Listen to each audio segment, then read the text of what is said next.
ரீனா நர்ஸ்கிட்ட ஆப்ரேஷனுக்கு தேவையான ப்ரொசீஜரை ஸ்டார்ட் பண்ண சொல்லியிருப்பா. அப்போ கதிர் வந்து நீ பண்ணுறது கரெக்டுன்னு நினைக்கிறியான்னு கேட்பான். அதுக்கு ரீனா சொல்வா, இப்போ டியூட்டியில் இருக்கிற பிரசவ டாக்டர் நான் இன்டர்ன் கிடையாது டாக்டர், இதை நான் பண்ணாமல் வேற யார் பண்ணுவான்னு கேட்பா. அப்போ சீனியர் டாக்டர் ரீனாக்கு கால் பண்ணுவாங்க. அந்த பேஷண்ட் ரொம்ப காம்ப்ளிகேட்டான கேஸ், நான் வரேன் வெயிட் பண்ணுன்னு சொல்வார். அதுக்கு ரீனா அவ்வளோ டைம் இல்லை சார்னு சொல்வா. இல்லை நான் வந்துடுறேன் வெயிட் பண்ணுன்னு சொன்னதும் அவள் கால் கேட்காத மாதிரி கட் பண்ணிடுவா. கதிர் சார் என்ன சொன்னாருன்னு கேட்பான். ரீனா ஆப்ரேஷனை ஸ்டார்ட் பண்ண சொன்னாருன்னு சொல்லி அவனை கூட்டிகிட்டு போயிடுவா. ஆப்ரேஷன் பண்ணதுக்காக அந்த டாக்டர்ஸை கூப்பிட்டு சீஃப் டாக்டர் திட்டிட்டு இருப்பாங்க. வேற வழி இல்லை மேம், அதனால தான் நாங்கள் இப்படி பண்ணிட்டோன்னு ராகவ் சொல்லுவான். சீஃப் டாக்டர் கேட்பாங்க, ஆப்ரேஷன் பண்ணும்போது ஏதாவது காம்ப்ளிகேட் ஆயிருந்தா என்ன பண்ணுறதுன்ட்டு. அதுதான் ஒன்றும் ஆகலை இல்லை மேம்னு ராகவ் சொல்லுவான். அப்புறம் அருணாவையும் திட்டுவாங்க, நீங்கள் சீனியர் நர்ஸ் தானே நீங்களும் மானிட்டு. மானசா ரொம்ப கோவமா வந்து திட்டிட்டு யார் இந்த ஐடியா கொடுத்ததுன்னு சொல்லி கேட்பா. ஐடியா கொடுத்த டாக்டர் ஒரு ஸ்டெப் முன்ன வந்து நிற்பாங்க. அப்போ ராகவ் வந்து நான் தான் ஐடியா கொடுத்தேன்னு சொல்லுவான். அதே மாதிரி எல்லா டாக்டர்ஸும் இது என்னோட பிளான்னு சொல்லுவாங்க. அதில் ஒரு டாக்டர் சொல்லுவாங்க, நீங்கள் பனிஷ் பண்ணுறதுனா எங்கள் எல்லாரையும் பனிஷ் பண்ணுங்க. அதுக்கு மானசா, உங்களை பனிஷ் பண்ணி என்ன யூஸ், ஹாஸ்பிட்டலுக்கு லாஸ் தான், நல்ல வேலை அந்த பேஷண்ட் பொழைச்சிட்டான், இல்லைனா மெடிக்கல் கவுன்சிலுக்கு யார் பதில் சொல்லியிருப்பான்னு கேட்பா. மானசா சீஃப் டாக்டர்கிட்ட இவங்க மேலே டிசிப்ளின் ஆக்ஷன் எடுத்துதாகணும், அது என்னன்னு நான் சொல்கிறேன்ட்டு போயிடுவா. சீஃப் டாக்டரும் நீங்கள்லாம் போங்கன்னு மற்ற டாக்டர்ஸ் எல்லாம் அனுப்பிடுவாங்க. ரீனாவும் ஆப்ரேஷன் பண்ணுறதுக்கு ஸ்டார்ட் பண்ணிடுவா. சீனியர் டாக்டரும் வர வழியில் போலீஸ் கிட்ட மாட்டிப்பாரு. சீனியர் டாக்டர் வரத்துக்குள்ள ரீனாவும் ஆப்ரேஷன் பண்ணிட்டு வெளியே வந்துருவா. சீனியர் டாக்டரும் வந்து என்னாச்சுன்னு கேட்பாரு. ஆப்ரேஷன் நல்லபடியாக முடிஞ்சிச்சு, இதுக்கப்புறமும் என் திறமை மேலே நீங்கள் சந்தேகப்பட மாட்டீங்கன்னு நம்புறேன்னு சொல்வா. அதுக்கு அந்த டாக்டரும் உன் திறமை மேலே எனக்கு சந்தேகம் இல்லை, உன் ஹெல்த் மேலே தான் நான் ஒரு கன்சர்னாக இருந்தேன்னு சொல்வார். இந்த ஆப்ரேஷன் தான் ப்ரூஃப், எனக்கு என்ன ஹெல்த் பிரச்சனை இருந்தாலும் என்னோட ஒர்க்கில் நான் கரெக்டாக இருப்பேன்னு சொல்லிட்டு அவள் போயிடுவா. ராகவ் காஃபி குடிச்சிட்டு இருப்பான். அப்போ அமலா போய் நம்ம கரியரே ரிஸ்கில் இருக்குது, நீ ஜாலியாக காஃபி குடிச்சிட்டு இருக்கியான்னு கேட்பா. அதுக்கு ராகவ் சொல்வான், மேனேஜ்மெண்ட் சொன்னதை நம்ம பண்ணியிருந்தோன்னா இந்நேரம் அவங்க அழுந்துட்டு இருந்திருப்பாங்க. நம்ம டாக்டர்ஸ் சில சமயம் நம்மளால காப்பாற்ற முடியும், சில சமயம் காப்பாற்ற முடியாது, அதுக்கான ஸ்டெப் எடுத்தோமாங்கிறது தான் விஷயம்னு சொல்லுவான். அதுக்கு அமலாவும், நீங்கள் ரொம்ப அரகண்டான ஆளுன்னு உங்களை நான் தப்பாக நினச்சிட்டேன், இன்னைக்கு மானசா கேட்கும் போது நான் தான் அப்படின்னு சொல்லி ரெஸ்பான்சிபிலிட்டி எடுத்துக்கிட்டது எனக்கு ரொம்ப பிடிச்சிருந்தது, உங்களை தப்பாக நினச்சதுக்கு சாரின்னு சொல்லி அவள் கேட்பா. அதுக்கு ராகவும், நான் ரூடான அரகண்டான பர்சன் தான், அதுக்குன்னு டீமுக்கு ஒன்றுனா அப்படியே விட்டுற முடியாதுன்னு சொல்லுவான். அதுக்கு அமலாவும், மேனேஜ்மெண்ட்டை எதிர்த்து இவ்வளோ பெரிய விஷயம் பண்ணுற அளவுக்கு உங்கள் அளவுக்குலாம் எனக்கு தைரியமே கிடையாதுன்னு சொல்வா. அதுக்கு அவனும், மிஞ்சி போனால் என்ன பண்ணுவாங்க, வேலையை விட்டு தூக்குவாங்க அவ்வளோதானே அப்படின்பா. விஜய் டெரஸில் நின்று வேடிக்கை பார்த்துட்டு இருந்திருப்பான்.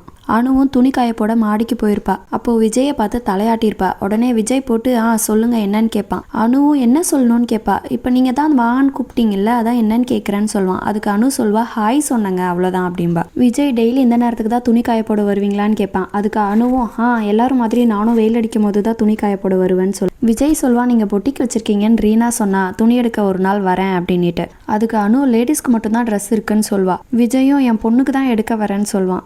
அனு சொல்வா, நீங்கள் ரீனாவோட அண்ணான்னு நினச்சான்னுட்டு. அதுக்கு விஜய், ஆமாம் எல்லாரும் அப்படி தான் சொல்கிறாங்கன்னு சொல்வான். அதுக்கு அனுவும், உங்களுக்கு எப்படி இவ்வளோ பெரிய பொண்ணு இருக்குது, எப்படி யோசிச்சாலும் கணக்கு சரியாகவே வரலையே, அவங்க அம்மா எங்கே இருக்காங்க, என்ன பண்ணுறாங்க அப்படின்னு கேட்பா.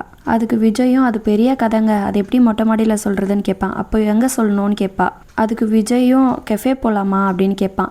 அதுக்கு இல்லைங்க வெளியிலலாம் வேண்டாம், நான் நல்லா சமைப்பேன், சமைச்சு எடுத்துகிட்டு வரேன், நம்ம 4 பேரும் நல்லா சாப்பிட்டு என்ஜாய் பண்ணலாம் அப்படின்னு சொல்லிட்டு போயிடுவா. ரீனா இவங்க பேசுகிறத பார்த்துட்டு அவங்க அப்பா கிட்ட போய் சொல்வா, இந்த மாதிரி ஒரு ஃப்ளர்ட்டிங்கே நான் பார்த்ததே இல்லைன்னுட்டு. விஜயும், ஓ பார்த்துட்டியா, நானும் சின்ன வயசுல எவ்வளவோ பேசினவன் தான், இப்போ டச்சு விட்டுருச்சுல அதான் அப்படின்பா. அதுக்கு ரீனாவும், இந்த 1 இயரில் நீங்கள் மொட்டை மாடிக்கு வந்து நான் பார்த்ததே இல்லையேன்னு கேட்பா. அதுக்கு விஜயும், நீ தான் பொட்டிக்கில் வேலை செய்கிறாங்கன்னு சொன்னல, அதுதான் வந்து கேட்டு போலான்னு வந்தேன்னு சொல்லுவான். அதுக்கு ரீனாவும், அப்போ நான் சொன்னதை நம்பலையான்னு கேட்பான். உடனே விஜய் ஏதோ சொல்லி சமாளிப்பான்.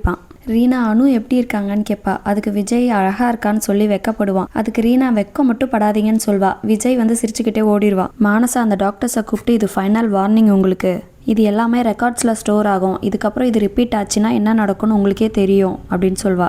அமலா ராகவை கேட்பா, கொஞ்சமாச்சும் ஃபேஸை கில்ட்டாக வச்சுக்கிட்டா தானே, நீ என்ன ரெக்கார்டாக வச்சுட்ருக்க, அப்புறம் எப்படி அவங்க மன்னிப்பாங்க அப்படின்னு கேட்பா. அதுக்கு ராகவும், நம்ம ஒன்றும் தப்பு பண்ணலை, ஒரு உயிரை தான் காப்பாற்றிருக்கோன்னு சொல்லுவான். நம்ம ஒரு டீமாக இன்னைக்கு வேலை பார்த்துருக்கோம், அதை நம்ம பார்ட்டி பண்ணி செலிப்ரேட் பண்ணலான்னு டிசைட் பண்ணுவாங்க. அர்ஜுனோட ஃப்ரெண்டு எக்ஸாம் பேப்பர்ஸ் பார்த்துட்டு இருப்பான். அப்போ அர்ஜுன் பேப்பரை வாங்கி பார்த்தா அவன் நல்ல மார்க் ஸ்கோர் பண்ணியிருப்பான். நீ என் கூட தானே சுற்றிட்டு இருந்த, நீ எப்படி நல்ல மார்க் வாங்கினேன்னு சொல்லிட்டு கேட்பான். அப்போ மது வருவா. மது பேப்பர் வாங்கி பார்த்தா அவளும் ஃபெயில் ஆயிருப்பா.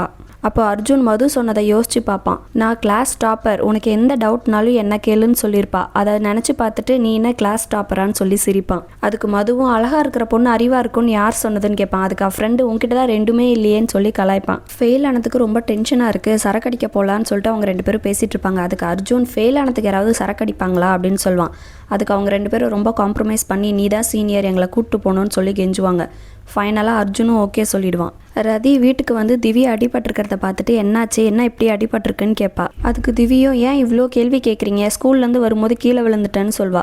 அதுக்கு ரதி இது கீழே விழுந்து அடிபட்ட மாதிரி தெரியல, என்னன்னு பாருங்க தேவ் அப்படின்னு கேட்பா. அப்புறம் தேவும் ஸ்கூலில் நடந்ததெல்லாம் சொல்வார். ரதியும் அப்பா சொல்கிறதெல்லாம் உண்மையான்னு கேட்பா. அதுக்கு திவி எல்லாத்துக்கும் நீங்கள் தான் காரணம்னு சொல்வா. ரதி நான் என்ன பண்ணேன்னு கேட்பா. அதுக்கு திவி சொல்வா, அவன் உங்களை பற்றி பேசினான், அதனால தான் அடித்தேன், ஆனால் அவன் உங்களை பற்றி பேசுனதெல்லாம் உண்மைதான் அப்படின்பா. ரதி நான் என்ன பண்ணேன்னு கேட்பா. திவி சொல்வா, நீங்கள் ரீனா அக்காவுக்கு துரோகம் பண்ணலையா, எனக்கு சந்தேகமாக இருக்குது, எங்கள் மேலே காட்டுற அன்பு கூட உண்மையான்னு தெரியல, எப்போ பார்த்தாலும் வேலை வேலைன்னு போயிடுறீங்கன்னு சொல்வா. அதுக்கு ரதியும் என்னோட சுச்சுவேஷன் என்னன்னு தெரியுமா, சொன்னால் உனக்கு புரியுமா, என்ன பேசிகிட்டே இருக்க அப்படின்னு கேட்பா.